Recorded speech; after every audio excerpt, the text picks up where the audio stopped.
Saya seorang penakut, tapi saya selalu penasaran dengan cerita misteri. Banyak tempat menyimpan cerita, beberapa di antaranya cerita angker.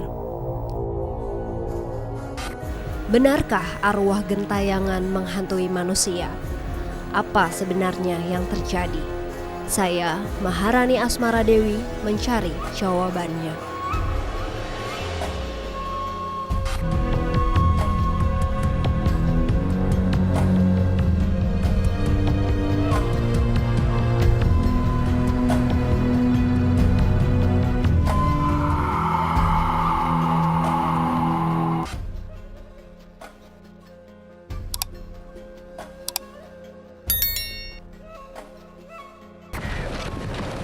Gunung Merapi kembali meletus di tahun 2010. Awan panas dari erupsi Gunung Merapi menewaskan lebih dari 275 orang. Letusannya menyisakan kerusakan di pemukiman sekitar lereng Merapi. Mas Penewu Ki Surak Sohargo atau penjaga Gunung Merapi turut menjadi korban.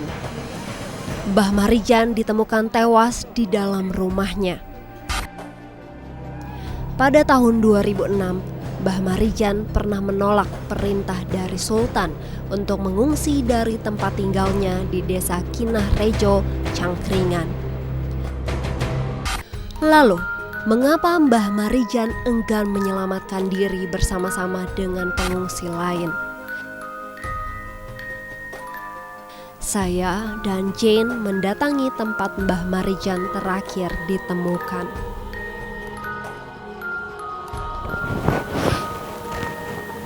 Nah, Jen, ini di sebelah kanan aku, ini dulu adalah kediaman rumah Mbah Marijan, ya Kuncen Merapi, ya kan tahu kan. Nah, yang ditandain ada rumah kecil itu adalah tempat ditemukannya jenazah Mbah Marijan dengan posisi yang bersujud. Menurut mata batin kamu, penglihatan mata batin kamu di sini kamu lihat apa? Yang menemukan apa? Waktu itu kejadiannya gimana kok bisa Mbah Marijan sampai seperti itu? Ada. Itu dia di mana lagi posisinya gimana? Dia berdiri di luar itu kan ada rantai itu rumahnya. Iya. Nah di luar itu ada arahnya ke kita. Oh gitu. Kamu bisa mungkin coba komunikasi sama dia atau apa? Niat kita kan di sini juga nggak yang. Coba aku tanya lagi. Aku gak ngerti sih karena dia pernah berhenti di rumah. Dia cerita kalau dulu waktu itu dia lagi biasa di rumah. Tiba-tiba dia dengar suara emang lagi gemuruh gitu kayaknya. Terus dia emang udah dari dia dikasih tugas buat jagain Merapi, dia emang bertekad tidak mau meninggalkan gunung ini walaupun kondisinya berbahaya buat dia. Waktu itu dia posisinya emang dengan suara gemuruh dan emang udah disuruh turun sama semua warga yang ada di atas juga. Tapi dia tetap tidak mau turun karena dia tetap ingin menjaga Merapi sampai akhir hayatnya dia. Kebetulan dia lagi lagi ada diri di situ, terus akhirnya dia berpikiran dia bakal tetap di situ sampai memang kalau misalkan emang takdirnya dia buat meninggal di situ, ya udah dia akan meninggal di sini bersama dengan Merapi. Akhirnya dia waktu itu memutuskan untuk berdoa, dia sholat. Nah waktu dia bersujud itu dia mendoakan supaya setelah dia meninggal ada orang lain yang mau menjaga Gunung Merapi ini lebih baik dari dia. Jadi makanya dia waktu meninggal ditemukan dalam posisi bersujud.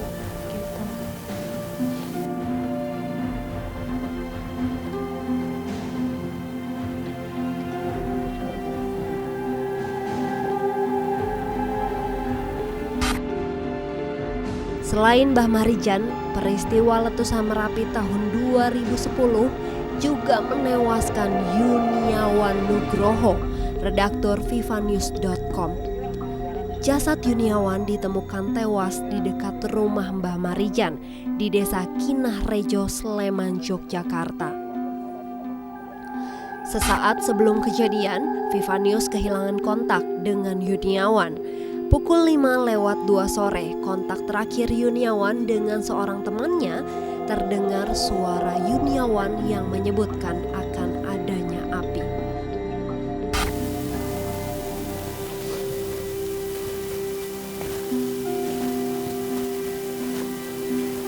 Nah, ini adalah rangkaian mobil yang terkenal panas.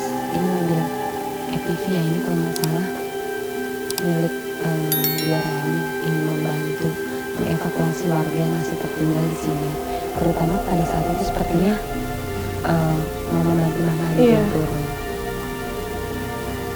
Serem sih kalau melihat rangkaiannya, dan coba kamu mungkin bisa kayak lihat ada apa. Oke, kalau yang aku lihat ini mobilnya milik ini ya, kayak wartawan ya, Viva. Cuman yang bisa aku ajak komunikasi namanya Yulianto. Ya, dia wartawan Viva. Kalau nggak salah namanya. Dia sekarang duduk di atas motor ini. Di mobil ini itu ada kayak serombongan mungkin ya, yang meninggal bersama relawan dari Viva itu tadi. Jadi ada 2 orang, si siapa namanya tadi? Yulianto atau Yuniawan siapalah itu. Dia ada di sebelah sini dan ada temannya dari Viva juga, dia nyetir. Terus di belakangnya ini ada sekitar 4-5 orang yang ada di sini. Itu dari desa yang ada di atas rumah ini, dan niatnya mereka mau membawa turun si orang-orang ini ke bawah untuk menyelamatkan, tapi ternyata awan panasnya udah keburu turun gitu. Ada 5 orang, yang di belakang itu 2 laki-laki yang di belakang sendiri, dan yang duduk di tengah itu ada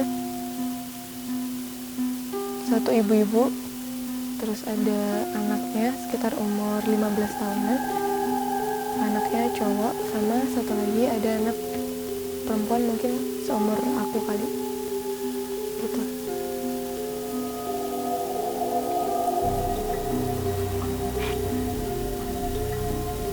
Yang ada di sini sekarang tadi Ya, yang bisa jawab itu cuma si dari Viva itu tadi.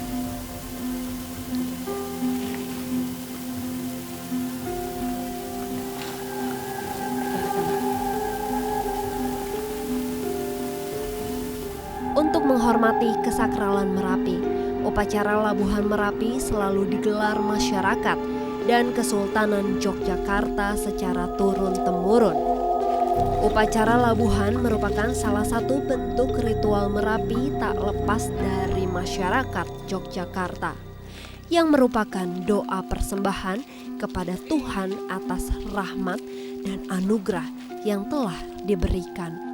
Masyarakat berjalan mengiringi para abdi keraton dengan membawa sesaji untuk diserahkan kepada leluhur mereka, yaitu Kiai Sapu Jagat. Sebetulnya sesaji di samping makanan, tapi ada pakaian, ada apa yang dari keraton itu dibuang, diserahkan itu ke selatan, ke keraton. Tapi juga ada yang ke Merapi ya, berupa ya makanan, ya apa ya, ada tumpeng, ada apalah ya, artinya berdoa lah sebetulnya. Dalam di situ ada doa untuk supaya artinya apa, gunung ini tenang, gunung ini menjaga gitu. Masyarakat pernah menangkap gambar-gambar yang unik dan sering dihubungkan dengan kegaiban dan mistis Gunung Merapi. Salah satunya saat letusan 2010, tepatnya tanggal 2 November, Lelehan lava pada saat itu mengalir membentuk sosok serupa bidadari. Membentuk kilatan lava seorang wanita dengan kedua tangan menengadah ke atas.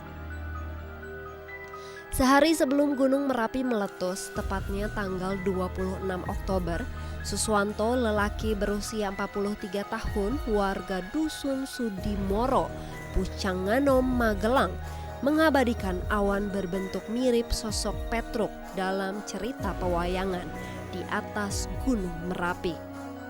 Berhidung panjang dengan kuncir rambut di belakang, kepala melengkung ke atas. Keengganan Mbah Marijan untuk mengungsi dikaitkan dengan keinginannya untuk menunggu wangsit dari Mbah Petruk. Selain foto tersebut, banyak lagi foto lain, seperti foto awan membentuk orang bersujud seperti posisi Mbah Marijan saat ditemukan tewas. Dan ada foto membentuk wajah manusia. Gunung Merapi bagi masyarakat Yogyakarta bukan sekedar sebuah gunung aktif, tapi keberadaannya merupakan simbol sakral dan mistis yang tak bisa lepas dari filosofi kota Yogyakarta dengan keraton sebagai pusatnya yang terbelah dalam suatu sumbu imajiner. Ada sebagian masyarakat yang masih kuat memegang tradisi yang menganggap Gunung Merapi itu sebagai sebuah gunung di samping sebagai gunung berapi yang masih aktif, tetapi juga sebagai gunung yang mempunyai nilai spiritual, tingkat kesakralan yang tinggi.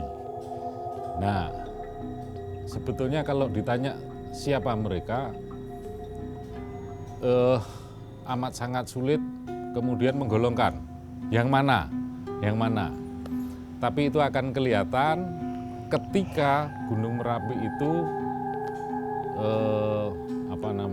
terjadi sesuatu terhadap Gunung Merapi, seperti misalnya peristiwa-peristiwa beberapa tahun yang lalu. Ketika Merapi erupsi, orang menganggap itu sebagai sebuah gunung Merapi yang aktif. Tapi orang yang percaya dari sisi spiritualnya, itu pasti ada sesuatu yang mengganggu Gunung Merapi, sehingga Gunung Merapi dalam tanda kutip marah. Nah, siapa kelompok-kelompok ini? Kelompok ini yang sangat kental dengan tradisi-tradisi Jawa. Nah, mengapa mereka mempunyai keyakinan seperti itu? Karena tidak bisa dilepaskan dari yang namanya posisi Gunung Merapi dengan keraton dan dengan pantai selatan. Nah, kelompok ini yang kemudian menganggap bahwa ketika Gunung Merapi itu terjadi sesuatu, terjadi erupsi, dia menganggap pasti ada sesuatu yang kurang atau yang salah. Nah, itu pandangan mereka, pandangan masyarakat Jogja terhadap itu. Gunung Merapi yang sangat aktif sewaktu-waktu bisa meletus mengancam kehidupan sekitarnya. Keangkeran Merapi ditanggapi berbeda-beda oleh sebagian masyarakat. Menghormati budaya turun-temurun dari nenek moyang dan menghargai sesama menjadi hal yang penting, karena Gunung Merapi memegang peranan keberlangsungan hidup sekitarnya.